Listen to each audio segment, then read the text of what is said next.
What's up, guys? Tyler here, and today we're going to talk about the difference between assets and liabilities.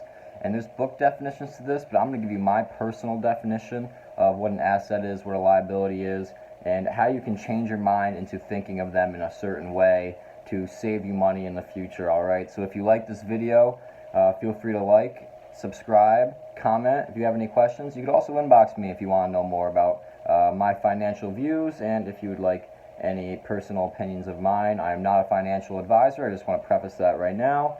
But at the same time, I feel like I know a lot of information that could give you a better education on the topic. Alright?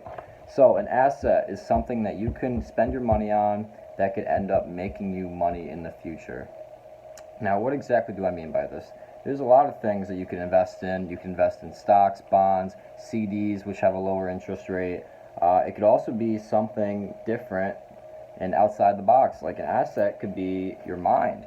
If you think about investing in yourself and you want to spend a startup cost to either make you more money in the future, that can be considered an asset in my opinion, alright? Now you have to know what a liability is on the flip side of that. People think a house, for example, a large home can be an asset.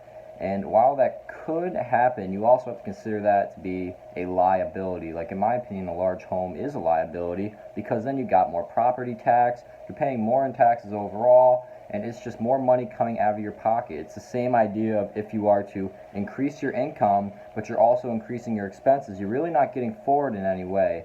It could be the way that a person who makes $50,000 but saves effectively can be more wealthy than a person who makes $150,000 but raises their expenses because they're making more money and they're not really saving anything, right guys? So that's what you got to think about when it comes to liabilities. So a home could be a liability. Also, you can consider a car to be a liability. I'll make a ton of other videos on this channel about saving money, random topics and different things you can save money on in your life that you don't even probably realize, honestly.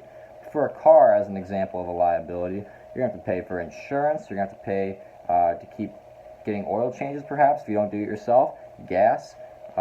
Basically, there's a ton of expenses with a car that you don't even think about. The actual cost of getting the car, and then when you drive it off the lot, if it's a brand new car, it depreciates in value already just by you driving off the lot. It could have 5 miles on it, but it's not worth the same as it was when you bought it 10 minutes ago. Alright? So just keep those things in mind with a liability. And yes, there are certain homes and cars to where you can make money on it, you could strike gold. But for the most part, predominantly, people that buy these homes and are paying all these taxes and keep upgrading homes to bigger homes, they don't realize the big picture, and that's that you're paying a shit ton of money, guys, in other expenses associated with these items like cars and homes, things you could save money on. If you could possibly use public transportation, I recommend you do that because that could save you a ton of money. And it may not be the most convenient thing in the world to just hop in public transportation and be around a bunch of other people. But if it saves you all that money and that money can make you more money in the future, in my mind, that's the way you got to go, right? And you have to understand, especially if you're young, the idea of compounding interest. So for assets, if you are spending your money less on these liabilities, such as a home or a car, finding effective ways to save on those while really still meeting your life's needs, you can spend that money on assets, and if you're investing when you're young, that money's going to compound interest over time. By the time you're old, assuming you make it there, you're going to have a shit ton of money on that end because the assets are going to keep going up and going up, presumably if you pick the right ones, and that'll just be a great financial decision for you if you're patient. Alright, or you can turn that money that you saved into an investment opportunity, perhaps like starting a business or spending it on literature, books that could teach you something that you never otherwise would have realized, essentially, and then that could make you a ton of money as well. So there's a million better ways to spend your money, in my opinion, than to perhaps get a new car, which could be a liability, get a gigantic home when you really don't need it, unless you're housing like 40 people. You don't need a mansion, right? Like, I get it, we all want a better life, and like if you're trying to get wealthy and if you're still smart about it, you can upgrade to a nice home.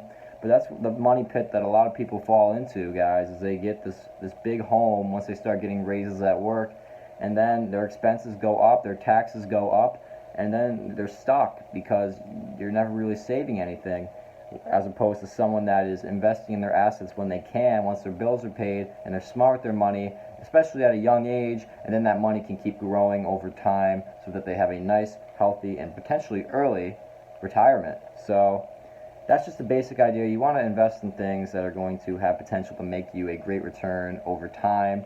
Like I said, stocks, bonds, CDs, real estate's another one. Investing in yourself, perhaps a startup business even.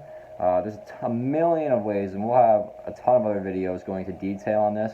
But to start this channel off, I just want a general, broad overview. And this is more so about switching people's mindsets when it comes to this kind of stuff, and realizing the restrictions that you could potentially have if you don't change your views and start investing wisely. Alright guys, so thank you so much for watching. If you enjoyed this video, please drop a like, subscribe to the channel. It helps me a ton, and there's going to be tons of new content in the coming weeks. I look forward to potentially helping you all build a better financial future for yourself. Take care, and I'll see you later.